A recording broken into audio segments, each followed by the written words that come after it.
Po, perceptimi ka të bëj shumë me sa e dukshme, sa e prekshme është një kosto.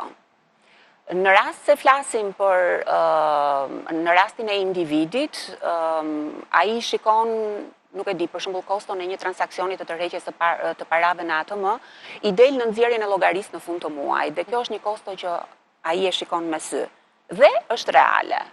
Ndërkohë që koston e kohës që harxhon për të shkuar në bankë, për të pritur në radhë, për të pritur aty sa të numërohen parat, për të kthyer në shtëpi apo në punë, nuk e konsideron, sepse kjo është një kosto që nuk shfaqet asnjëherë. Sidomos me trafikun e Tiranës që duhet lëvizësh nga një vend, apo të shkëputesh nga puna, kjo është më kushtueshme se sa pjesa e një komisioni që mund të ketë në finale banka.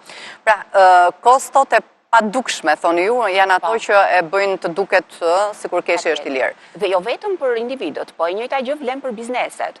Për shembull, një biznes që pranon pagesa në pikën e shitjes, në POS. Çdo fund muaji ai shikon atë komisionin në nxjerrjen e llogarisë që i tregon që banka i ka mbajtur diku ndërmjet 2 deri në 3% komision për çdo veprim që është kryer në POS. Nga ana tjetër, i njëjti biznes nuk shikon në nxjerrjen e llogarisë kostot e kohës që ka harxuar për të numëruar këto para, të gjitha ato që unë përmenda më sipër, koston e humbjeve të mundshme, vjedhjeve të mundshme e të tjera e të tjera. Pra, transparenca, kontrolli, gjurmëshmëria është më e lartë nëse ne patjetër kalojmë drejt pagesave elektronike apo në bankë, sepse nëse bën një pagesë në kesh, madje është e vështirë të kërkosh llogari për një produkt që ke bler dhe ta gjurmosh apo jo deri në fund.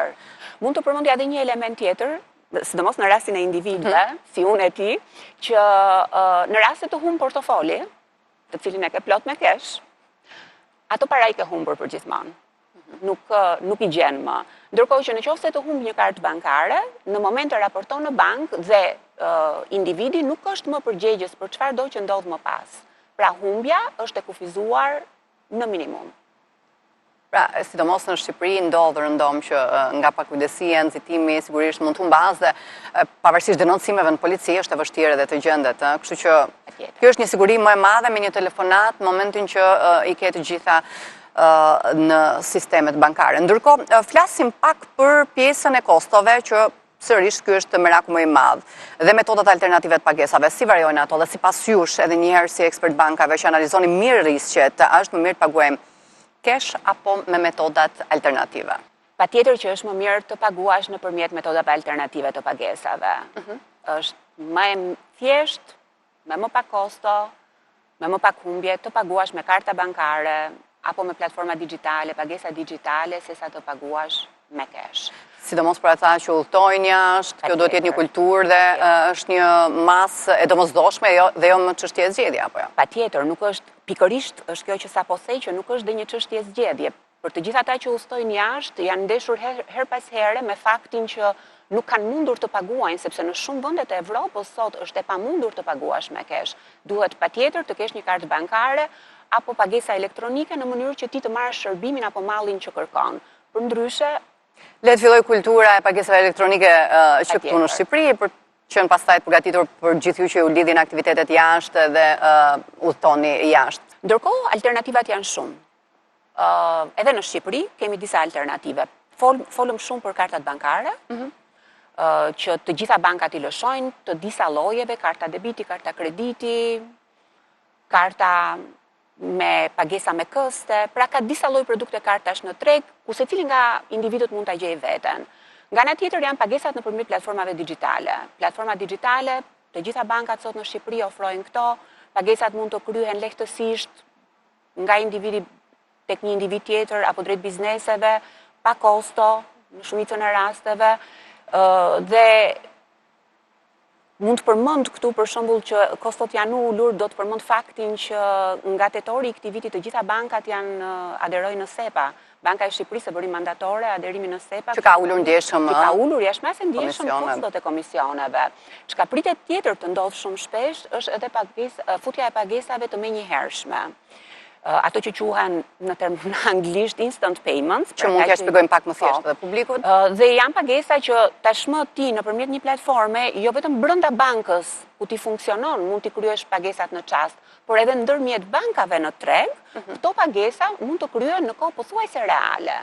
Dhe kjo ullë kohën, pra i bën pagesat shumë të shpejta, automatikisht do të ketë kosto më të lira. Kështu që dhe kjo është një risi që pritet të vinë në treg shumë shpejt. Në fakt bankat po ecin me shpejtësi në drejtim të shërbimeve digjitale në këtë drejtim dhe është për tu vlerësuar.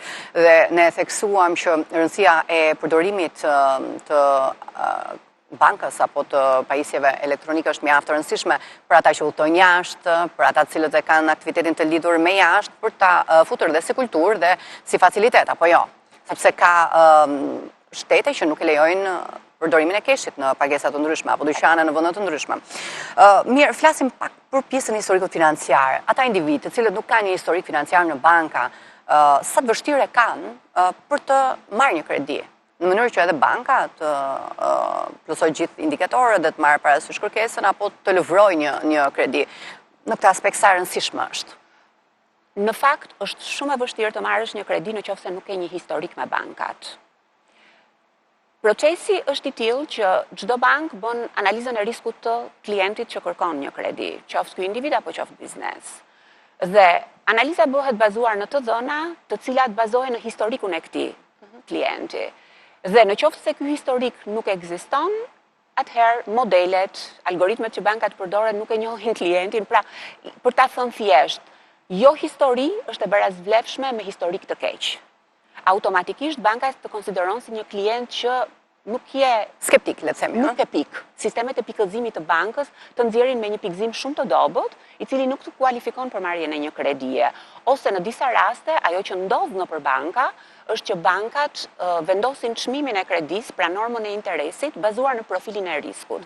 Një klient pa historik me bankat ka një profil risku më të lartë dhe automatikisht mund të marrë një normë interesi të kredis më të lartë, pra të paguajë më shumë për të kompensuar për pjesën e riskut më të madh që banka po merr përsipër. Një tjetër kosto e keshit. Është penalizimi një ditë për të marrë kredi pranë bankave. Pikërisht kjo është ajo që ndodh. Ndërkohë, flasim pak për pjesën e cashless. Kur themi një ekonomi cashless apo më me pak cash në qarkullim, nuk kemi thënë zërim të keshit, sepse nuk kemi ende në atë nivel ekonomik për të arritur në zero cash në qarkullim.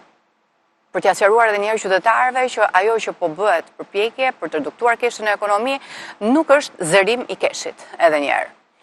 Absolutisht që jo. Edhe fakti që qeveria ka lejuar që deri në një nivel të caktuar pagesat të bëhen me kesh do të thotë që nuk po flasim për një ekonomi tërësisht pa kesh. Madje edhe vende shumë të avancuara, si vendet nordike, për shembull Suedia, që e ka nivelin e përdorimit në kesh ndërmjet 1 dhe 2%, përsëri ka kesh, pra ka një 2% në kesh. Një ekonomi pa kesh do të thotë një ekonomi ku keshi nuk është mjeti kryesor i pagesës.